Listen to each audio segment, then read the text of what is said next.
Quand tu acclames, les ténèbres t'entendent. Quand tu acclames, tu dis aux ténèbres, c'est ça que ça veut dire. Quand tu acclames, tu chasses les démons. Quand tu acclames, tu chasses la maladie. Quand tu acclames, tu appelles la bénédiction. Quand tu acclames, tu appelles le shalom de Dieu. C'est tout ça dans l'acclamation. Ce n'est pas simplement un geste physique. Amen. Que Dieu vous bénisse. Je suis heureux de vous retrouver en ce deuxième dimanche de l'année. Merci à la pastorale pour la confiance.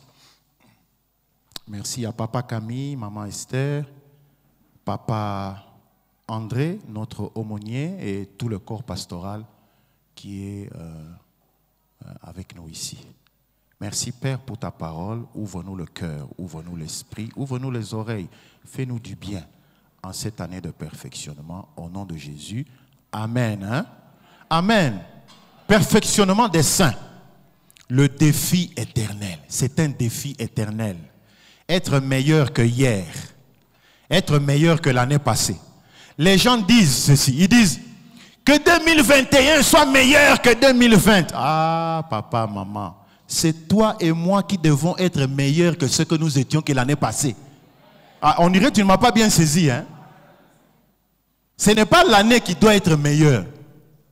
Je dois être meilleur que ce que j'étais l'année passée.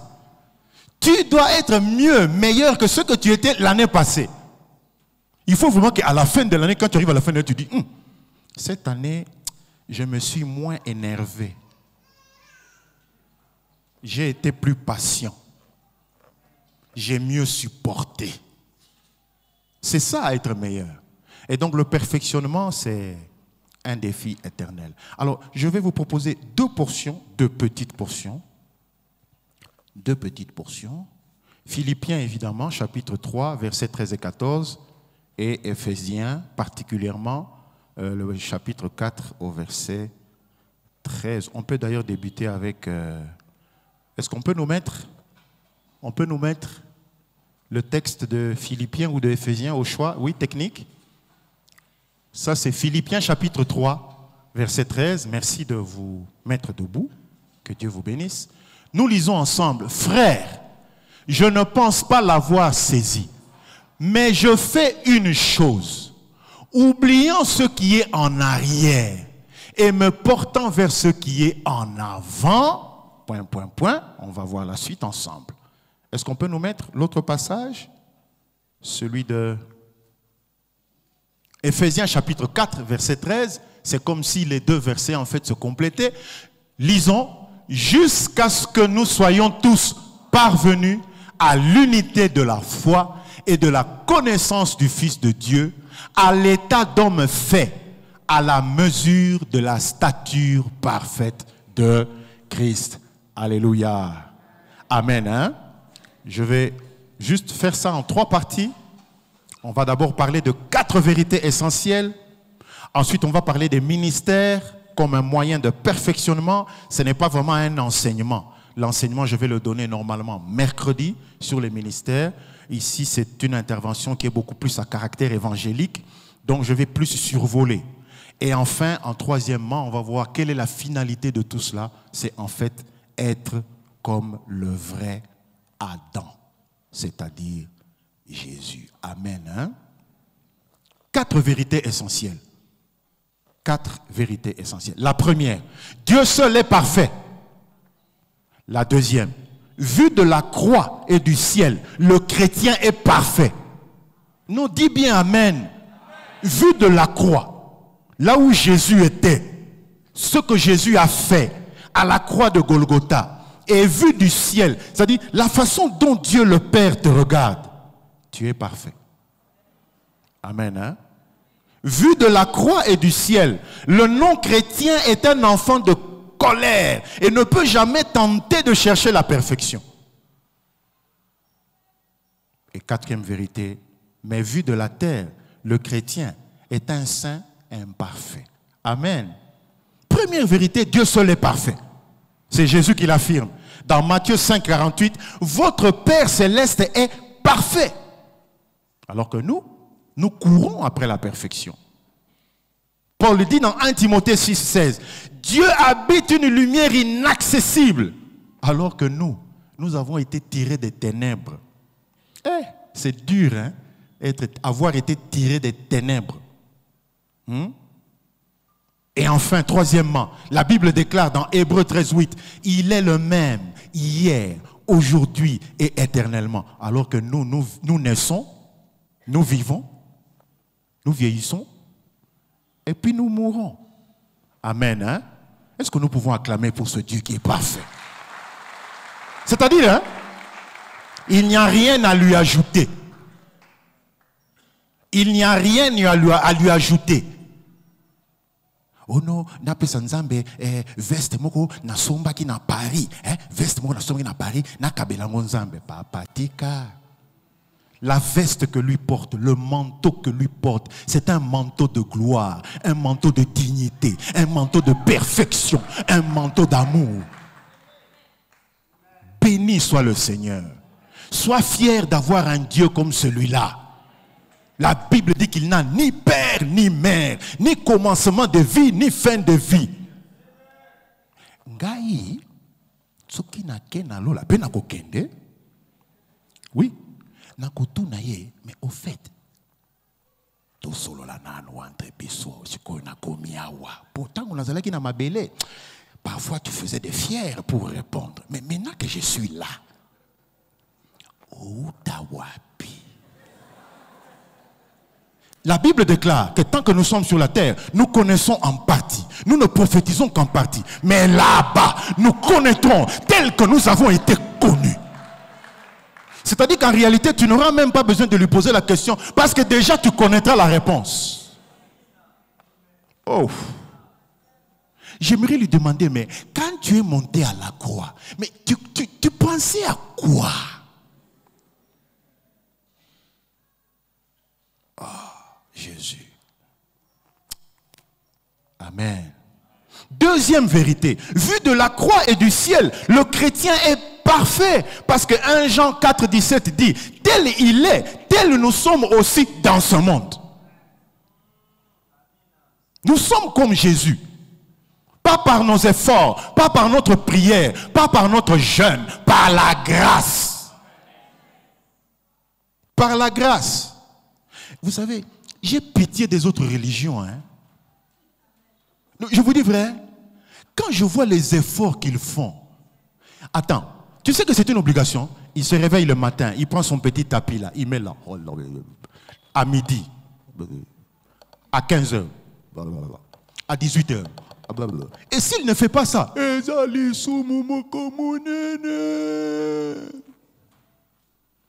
mais moi et toi, dans ma faiblesse, dans ta faiblesse, la brosse. Écoute, la Bible dit, quand je suis faible, c'est alors que je suis fort.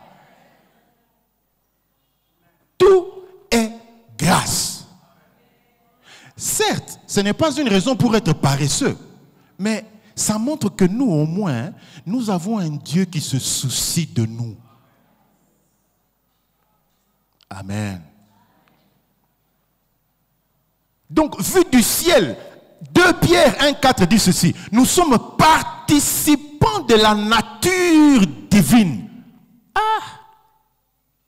C'est-à-dire, Dieu qui est saint, il nous tend la main au travers de la croix de Golgotha et il nous approche, il nous tire vers sa sainteté, vers sa divinité. Nous sommes devenus des hommes de Dieu, femmes de Dieu, hommes Dieu, femmes Dieu. Non. Nous ne sommes pas n'importe qui. Tu vois quelqu'un qui se réveille le matin, qui se met à prophétiser sur ta vie. Il te dit des choses que tu as faites il y a 10 ans, 15 ans, 20 ans. Tu te dis, mais c'est quoi? Non. Nous sommes participants à la nature divine. Amen. Et ce que j'aime avec l'apôtre Paul, 2 Corinthiens chapitre 4, verset 7. Nous sommes les porteurs de la divinité dans notre corps de terre. Est-ce que, frère de médias, tu peux nous mettre ça? 2 Corinthiens chapitre 4, verset 7. 2 Corinthiens chapitre 4, verset 7. 2 Corinthiens chapitre... Vraiment le verset là. 2 Corinthiens chapitre 4, verset 7. Si tu l'as, mais le nous. Parce que j'aimerais que quelqu'un comprenne ici qu'il porte en lui quelqu'un. 2 Corinthiens, nous portons ce trésor. Le trésor là. Ah, papa, ça je pouvais le faire. Jérémie. Que Dieu te bénisse. Que Dieu te garde. Que Dieu te protège, Jérémie. Jérémie, de même que tu as eu le souci de me fermer le lacet, qu'il y ait des gens à ton service, qu'il y ait des gens qui te servent. La Bible déclare qu'Élisée versait l'eau sur les mains d'Élie. On ne l'appelait pas homme de Dieu, on l'appelait serviteur d'Élie. Qu'il y ait des gens qui soient tes serviteurs. Au nom de Jésus. Amen. Hein?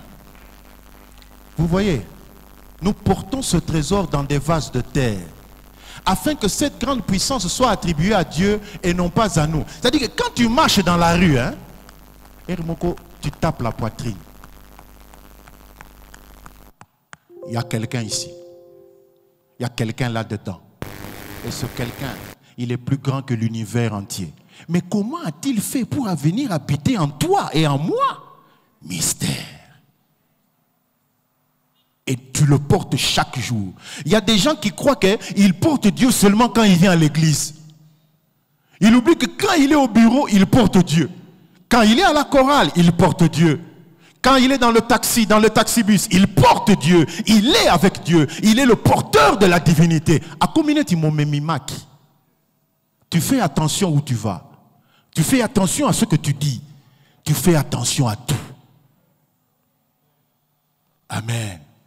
Et donc vous voyez que, vu du ciel, nous sommes des parfaits. Béni soit le Seigneur qui a changé notre identité à la croix de Golgotha.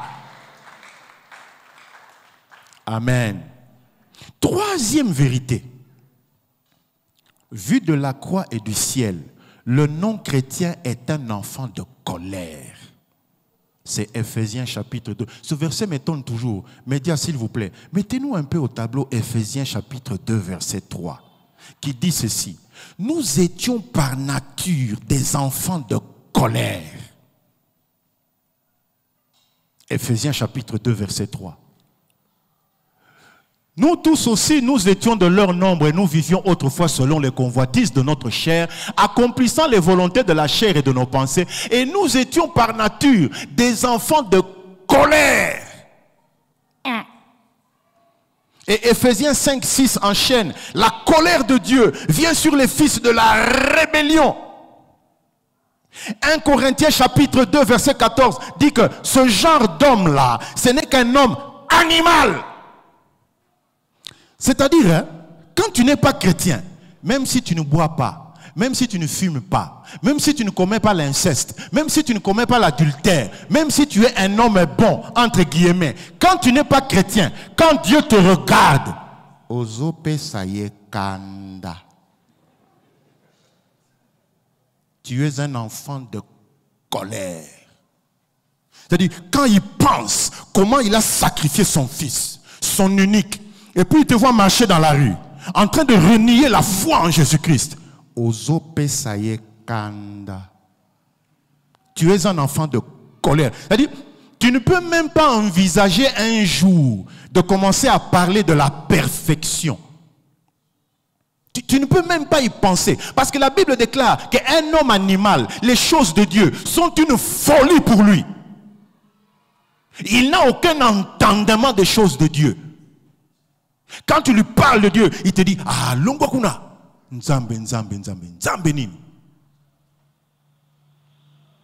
Un homme, un enfant de colère. La seule et unique personne qui peut dire au Père, papa, Boma moto, c'est Jésus. Parce que la Bible déclare qu'il est le oui et l'amen de Dieu. Quand il dit quelque chose à son Père dit, eyo, eyo, eyo, eyo, eyo. Le oui et l'amen. Il n'y a que le sang de Jésus. Les gens qui sont ici, là, si tu n'as jamais cru à Jésus, tout ce que je dis là, ça ne te concerne pas. Ozana yo mu Christu te, oya en église pour nakaka koya, pour na robeta ba fier, ba démarche zanga tina, et tali yo te makamuna zolo bao. Soko linge talayo, bongola motema, yaka ba pasteur bazalia wa, fukama, tubela, allez, toyambisa yo Yesu.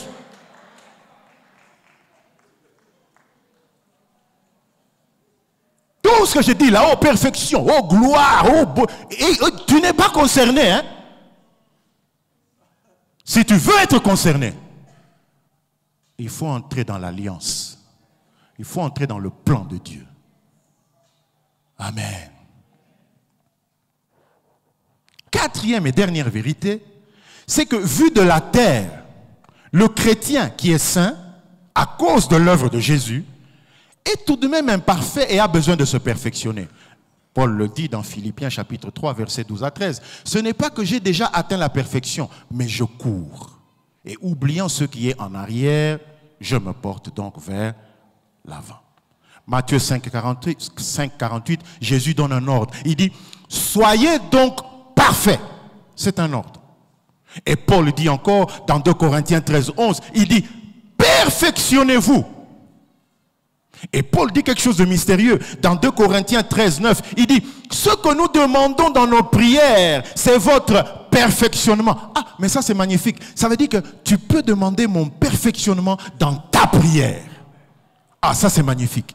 C'est-à-dire, quand tu pries, quand tu vois qu'un frère, une sœur a un comportement ou un langage qui, à la limite, n'est pas chrétien, plutôt que de faire du bruit à l'église, tu peux simplement prier pour lui, jeûner pour lui et dire à Dieu, Seigneur, travaille ce frère, travaille cette sœur, perfectionne-le. Et tu verras qu'effectivement, au bout de 3 mois, 6 mois, 1 année, tu pourras dire, hey, frère, on a changé, hein? Sœur, on a changé. Non, c'est la réponse à ta prière. C'est très important. C'est la réponse à ta prière. Donc ta prière peut amener Dieu à faire un travail sur quelqu'un. Que cette année soit l'année du perfectionnement. Que cette année soit l'année de l'avancement. Que cette année soit l'année des progrès. Que tes progrès soient évidents. Qu'à la fin de 2021, je puisse te dire, Denis, adoration est comme il y a dimension. Hein? Amen. Alors donc, les ministères qui sont cités là, dans Éphésiens chapitre 4, à partir du verset 11, sont un moyen de perfectionnement. On va en parler plus le mercredi à l'étude biblique. Éphésiens chapitre 4, verset 11 dit ceci. Et il a donné les uns comme apôtres, les autres comme prophètes, les autres comme évangélistes, les autres comme pasteurs et docteurs, pour le perfectionnement des saints en vue de l'œuvre du ministère et de l'édification du corps de Christ. Amen. Hein? Et vous voyez que ces ministères principaux sont au nombre de 5, comme les 5 doigts de la main. Ça veut dire qu'en réalité, ils travaillent en équipe. Ils sont au nombre de 5. Ils travaillent en équipe. N'est-ce pas? Les 5 doigts travaillent en équipe. Mais 5, c'est aussi le symbole de la moitié d'un nombre parfait. C'est aussi le nombre de l'homme qui met en évidence son infirmité, sa faiblesse. C'est le symbole, le signe de ce que Dieu peut faire de notre faiblesse si nous nous confions en lui et si nous lui apportons nos faiblesses. C'est ainsi que Paul dit dans Philippiens 4,13, « Je puis tout par celui qui me... » Je puis tout, non pas par mon intelligence, non pas par moi-même, non pas par mon nom ou pour mon statut social, mais par celui-là qui me fortifie. Je peux tout faire, je puis tout. Et Paul ajoute une phrase que j'aime, 2 Corinthiens 12, 10. Quand je suis faible, c'est alors que je suis fort. Amen. Donc les ministères cités là-bas, les 5 ministères, sont un moyen de perfectionnement. Dans la Bible, il y a beaucoup de moyens, hein? Pas mal de moyens. Il y a les dons spirituels, il y a les fruits, mais il y a aussi le ministère. Le ministère a comme source le Seigneur lui-même. C'est 1 Corinthiens 12, 5 qui le dit, alors que les dons et les fruits ont comme source le Saint-Esprit. Si vous lisez 1 Corinthiens chapitre 12, verset 4, s'il vous plaît, médias. 1 Corinthiens chapitre 12, versets 4 et 5. 1 Corinthiens chapitre 12, verset 4. Il y a une petite différence qu'il faut noter là. Vous allez voir que la source des dons, c'est l'Esprit. Mais la source des ministères, c'est le Seigneur. Amen, hein? Voilà, regardez. Il y a diversité de dons, mais le même esprit. Maintenant, mets-nous le verset 5. Diversité de ministères, mais le même. C'est le Seigneur qui te donne un ministère. C'est le Saint-Esprit qui te donne un don. Amen. On va développer ça le mercredi dans l'enseignement pour qu'on comprenne un peu la petite différence qu'il y a là-bas. Et les dons, bon, c'est pas ça le sujet du jour. Parole de sagesse, de connaissance, don de foi, guérison, miracle, prophétie, discernement des esprits, diversité des langues, interprétation des langues. Et le Seigneur Jésus donne les ministères selon la mesure du don de lui-même, selon la mesure du don de Christ. C'est Ephésiens 4, 7 qui le dit. Donc, il te donne un ministère selon sa propre mesure, selon sa propre décision, selon sa propre volonté, selon la proportion que lui-même a décidée. Donc, tu peux être un apôtre, tu peux être un prophète, tu peux être un évangéliste, un pasteur, un docteur. Amen, hein? Un apôtre, rapidement, survolons juste la définition. Quelqu'un qui fonde une église selon les normes bibliques. Amen, hein? Un apôtre, un fondateur d'église. Il a une vision, il parcourt le pays, il parcourt le monde et il installe, il établit des églises de Jésus-Christ. Amen, hein? Le prophète, porte-parole de Dieu, il révèle un événement à venir, il proclame la vérité de façon pertinente pour apporter une correction, une repentance, une édification. Amen. L'évangéliste, il communique de préférence aux incroyants, de façon à ce qu'ils répondent à l'appel de la foi et se convertissent à Jésus-Christ. Et en général, il prend les incroyants et il les amène à l'église. Amen.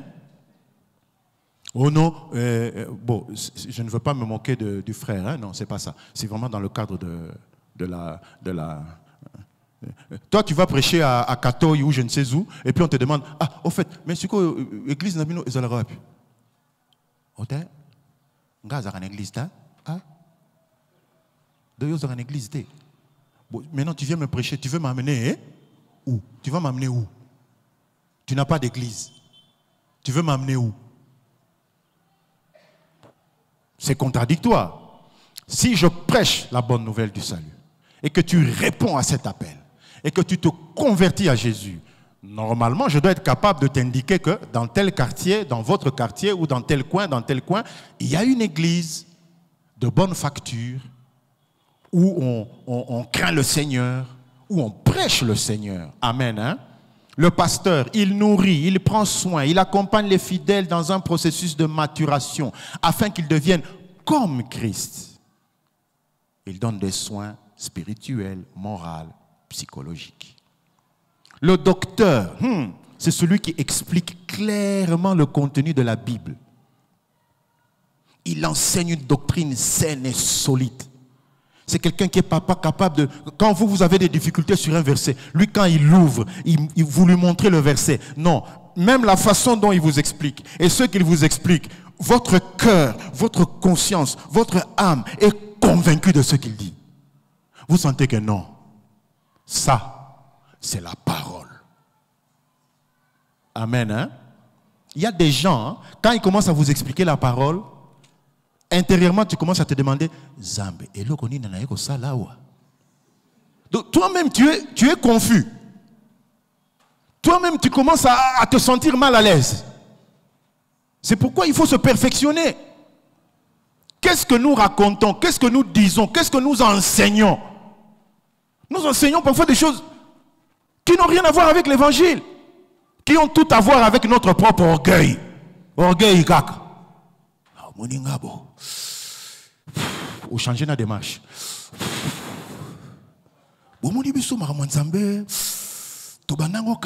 Papa, ce n'est pas de ça qu'il est question. Amen. Amen, hein? perfectionnons-nous.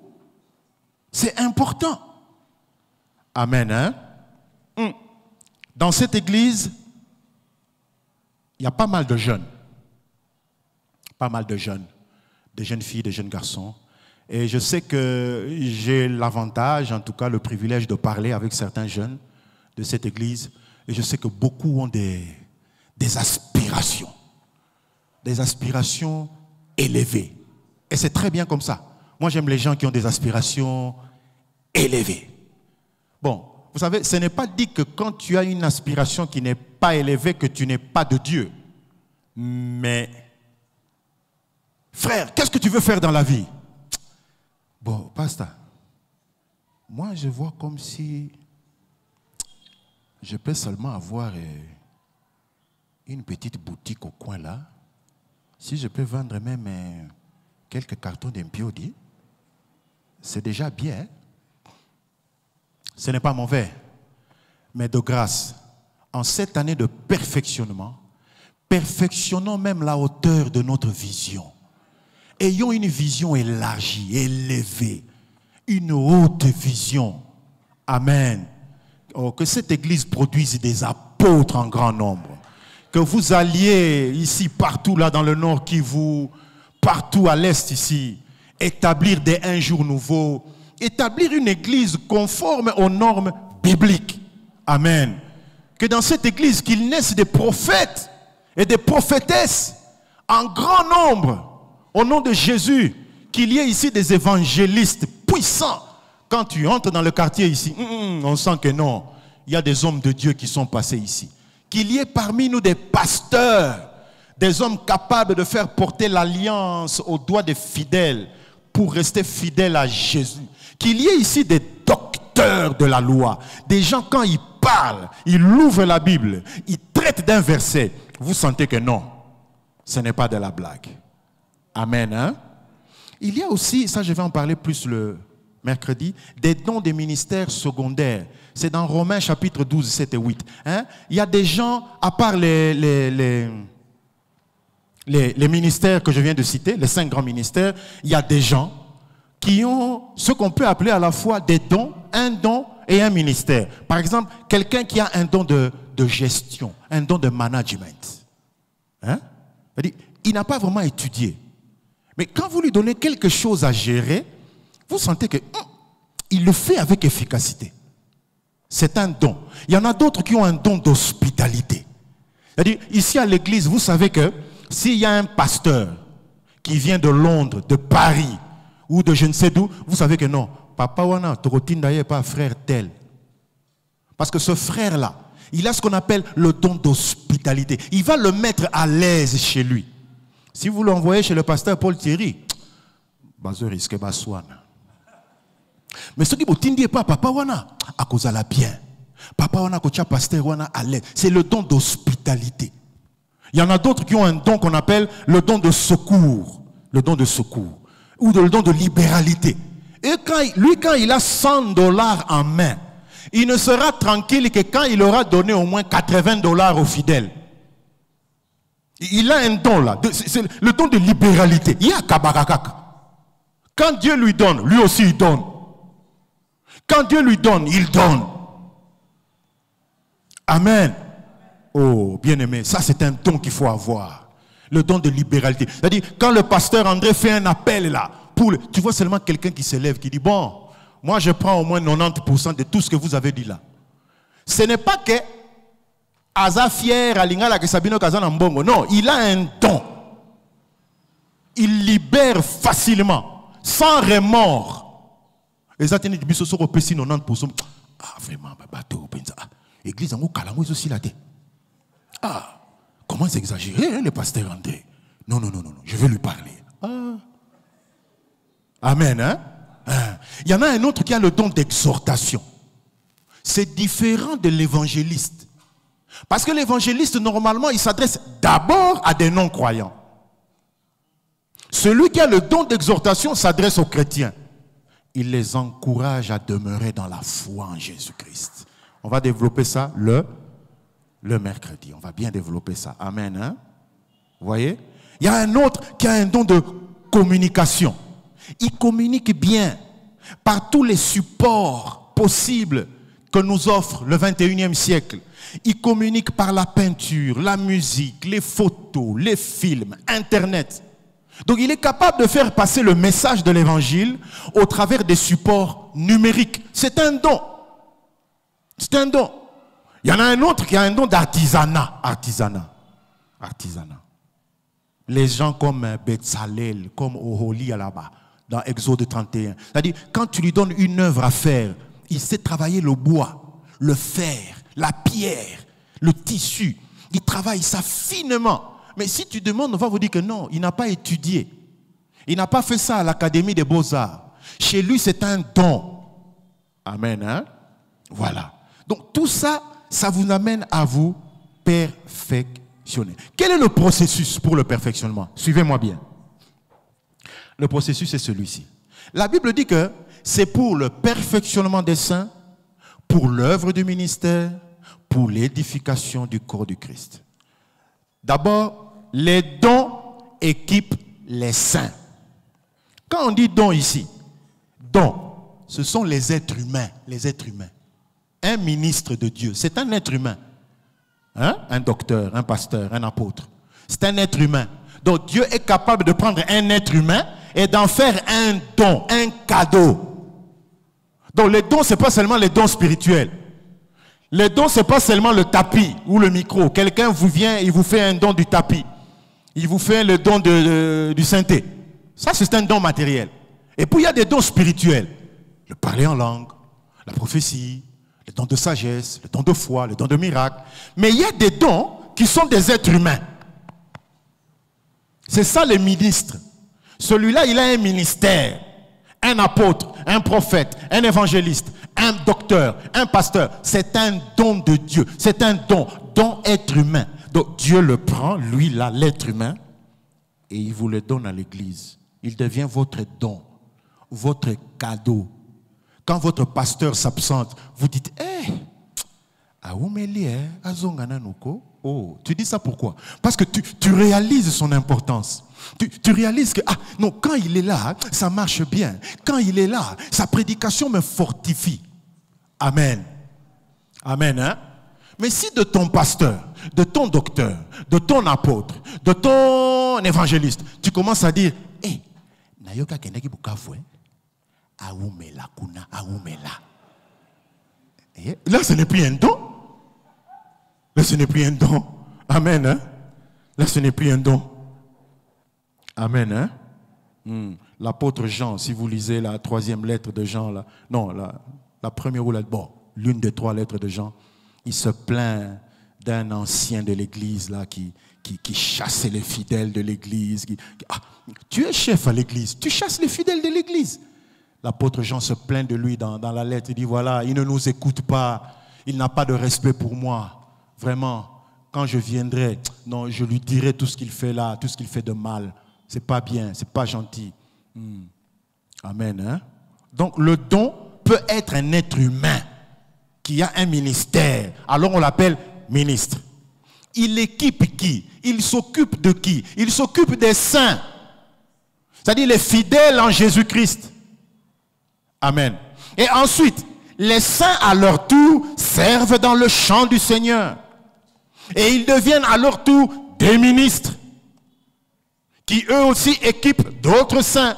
Et ainsi de suite.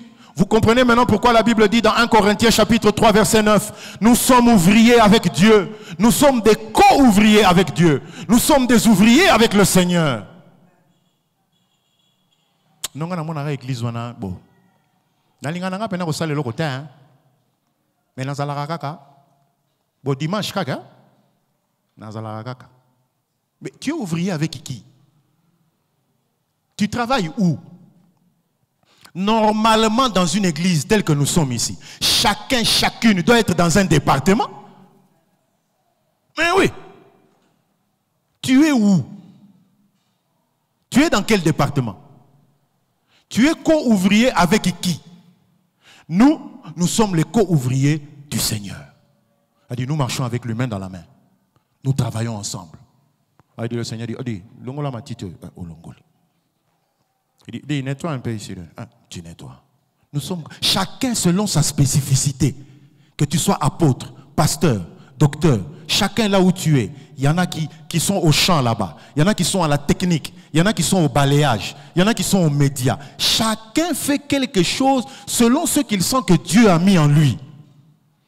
Mais ça fait 5 ans, 7 ans, 10 ans, tu fréquentes le Seigneur. Tu ne fais absolument... C'est quoi, il y en a évité? Yo penza ozanani. Hein? Toloba te. Ozanani. Okusalela nzambe mukolo nini?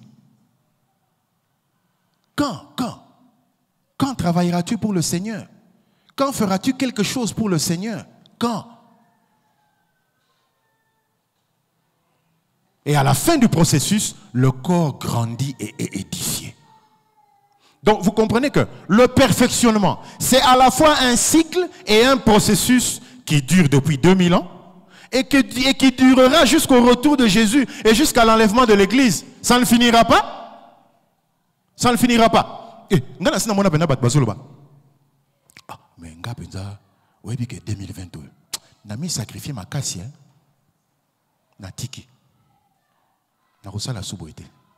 Je ne veux plus me sacrifier. J'ai trop travaillé dans cette église. Je me suis trop donné et je n'ai rien reçu. Maman, papa, tu parles comme ça parce que toi, tu espères recevoir quelque chose de nous. Nous, on ne va rien te donner. Celui qui va te donner, il est au ciel. Et il ne t'oubliera pas. Il n'oubliera pas ton travail. Il n'oubliera pas ta sueur. Il n'oubliera pas tes sacrifices. Alléluia. Amen. Hein? Que Dieu soit béni. Et je chute. Quelle est la finalité de tout ça? La finalité, c'est en fait être comme le vrai Adam. Être comme Jésus. Vous vous souvenez, le premier Adam, il a échoué dans tout. Il a échoué comme apôtre, il a échoué comme prophète, il a échoué comme évangéliste, il a échoué comme docteur, il a échoué comme pasteur, il a échoué dans tout. Il avait sa petite église, son épouse et ses enfants. Il a échoué dans tout. Tout. Il a tellement bien échoué que Dieu l'a chassé du ministère. Dieu l'a chassé du paradis. Dieu l'a dit, un négligent. Dieu l'a chassé. Que cela ne t'arrive pas en 2021. Que Dieu ne te chasse pas de ton ministère. Que Dieu ne te chasse pas de ton travail. Que Dieu ne te chasse pas de ta santé. Que Dieu ne te chasse pas de ton mariage. Que Dieu ne te chasse pas de tes fiançailles. Que Dieu ne te chasse pas de tes affaires. Que Dieu ne te chasse pas.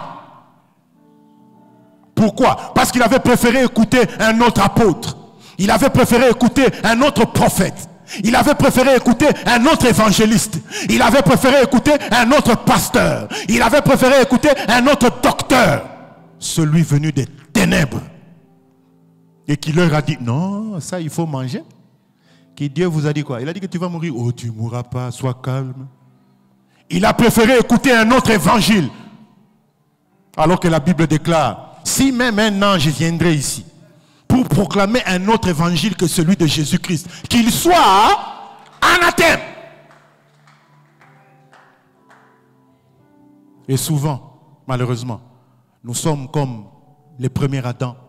Nous sommes faibles, nous tombons, nous râlons, nous boudons, nous nous fâchons, nous laissons tomber ce que nous-mêmes nous avons commencé. Nous ne réussissons pas. Et nous sommes toujours là, dans des arguments. Oh non, ezalaki pona boye. Regardez le modèle. Jésus, le vrai Adam, le second Adam, venu du ciel. Il a été apôtre. Il a été prophète. Il a été évangéliste. Là, parce que la Bible dit qu'il allait de lieu en lieu. Il a été docteur. Il a été pasteur. Il a commencé avec 12, et puis 77, et puis. Ma prière est que tu ne sois pas le premier Adam de ta famille, mais que tu sois un second Adam dans ta famille. Ce que tu fais, que tu le réussisses. Que tu sois un second Adam dans ton ministère. Que tu sois un second Adam dans ton département. Que tu sois un second Adam au travail. quand tu arrives au travail, que les gens disent mais Tato, il fallait qu'il y ait depuis Calais.